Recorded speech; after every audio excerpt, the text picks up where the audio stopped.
Good morning, সুপ্রভাত বন্ধুরা। আমি এই মুহূর্তে রয়েছি দমন দিউর আইএনএস কুকরির ঠিক সামনেই আমাদের একটা হোটেল আছে। এই হোটেল থেকে আমি ভিডিওটা করছি। সুপ্রভাত জানাই সবাইকে। ঠিক আমাদের হোটেলের বিপরীতেই দেখুন একটা মোহনা আছে, এই নদীর মোহনাটা দেখুন, ওটা চর পড়েছে দেখুন। ওইটা সমুদ্র রয়েছে আর এটা নদী গিয়ে এই মোহনায় মিশেছে, আর ওখানটা একটা চর আছে। চর মানে এটা পুরোটা একটা আইল্যান্ড। ওই দূর থেকে দেখুন, ওইখানে দেখুন পুরো এটা মাঝখানে একটা আইল্যান্ড গড়ে উঠেছে। এটা চারদিকে একটা নদী মোহনা, মাঝখানে একটা আইল্যান্ড।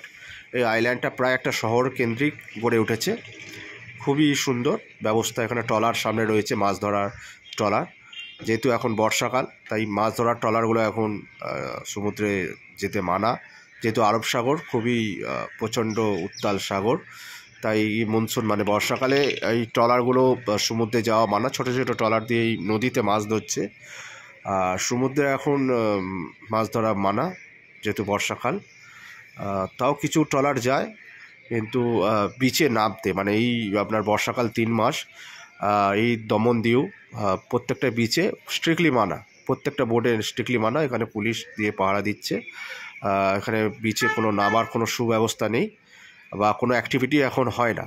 যে অ্যাক্টিভিটিগুলোর জন্য দমন দিউতে আসে সেটা বর্ষাকালে পুরোপুরি বন্ধ থাকে। আর এই জন্যই আমরা কালকে গিয়েছিলাম। কালকে গঙ্গেশ্বর মহাদেবের ওখানেও গিয়েছিলাম। ওখানেও প্রায় জলের স্তর খুবই হাই লেভেলের ছিল এবং ঢেউ খুব প্রচণ্ড ছিল বলে নামতে দেয়নি। তবু আমি লুকিয়ে নেমে পড়েছিলাম। নেমে 5টা শিবলিঙ্গ দর্শন করে এসেছিলাম, ছুঁয়ে এসেছিলাম। এছাড়াও প্রচুর জলের বেগ ছিল। বৃষ্টি আসছে মাঝে মাঝে, ওয়েদার প্রচুর ভালো, কিন্তু বৃষ্টি আসছে। টেম্পারেচার হাই হলেও কিন্তু সেটা অনুভব করা যাচ্ছে না। আর এই আইল্যান্ডের একটা তথ্য দিচ্ছি। এই আইল্যান্ডটা দেখুন কত সুন্দর। একটা শহর কেন্দ্রিক একটা আইল্যান্ড গড়ে উঠেছে। ওখানে সমস্ত সুযোগ সুবিধা রয়েছে। কারণ হচ্ছে বিশেষত দেখুন, ওয়াটার ট্রান্সপোর্টের মাধ্যমে কিন্তু এত সুযোগ সুবিধা বা এত সুন্দর শহর গড়ে ওঠে না। তার জন্য বিশেষ ব্যবস্থা থাকার দরকার। যেমন এই কানেক্টিং এই ব্রিজটা দেখছেন, এই কানেক্টিং ব্রিজটার ফলে ওইখানে বিভিন্ন ট্রান্সপোর্টগুলো যাতায়াতে খুবই সুবিধা হয়েছে। এই 2-2.5 কিলোমিটার এই ব্রিজটা নতুনই হয়েছে, খুব ভালো। যার ফলে আগের থেকে অনেক উন্নত হয়েছে। আগে এখানে যাতায়াত মাধ্যম মানে শুধুমাত্র ওই আপনার জলমাধ্যম ছিল, এখন ট্রান্সপোর্টের মাধ্যমেও ওই আইল্যান্ডে যাওয়া সম্ভব হয়েছে। এছাড়াও বিভিন্ন রাস্তাঘাট চওড়া হচ্ছে ভালো। ব্রিজটা কিন্তু নীল সাদা। এটা পশ্চিমবঙ্গের যেরকম আমাদের বিশেষত কালার থাকে প্রত্যেকটা সরকারি এবং জায়গায় সেতুতে, এটাও নীল সাদা। শুধুমাত্র পশ্চিমবঙ্গ বলে ব্যাপার নেই। নীল সাদা রঙটা একটা শান্তির প্রতীক, শান্তির রঙ। প্রত্যেকটা জায়গায় আমার মনে হয় করা দরকার। খুবই ভালো রঙ নীল সাদা, আকাশের রঙ, খুবই শান্তির রঙ। যেটা বলার ছিল, দিউতে এই মুহূর্তে পরিবেশ খুবই শান্ত। এখানে বৃষ্টি হচ্ছে মাঝে মাঝে। আমরা আজকে চলে যাব হচ্ছে দ্বারকার উদ্দেশ্যে।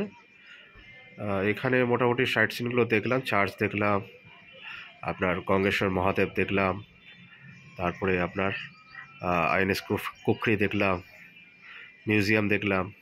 তো মোটামুটি ভালোই লাগলো, খারাপ না। আর খাওয়া দাওয়ার হচ্ছে এখানে একটুখানি কস্টলি আছে, ভালো খাবার দাবার। তবে দিউতে ভেজ ননভেজ দুটোই পাওয়া যায়। আর লোকাল এরিয়ার জন্য, লোকালদের জন্য বিশেষ সুবিধা আছে। এখানে বিশেষ ব্যবস্থা, যেহেতু কেন্দ্রীয় শাসিত অঞ্চলের মধ্যে এটা পড়ে।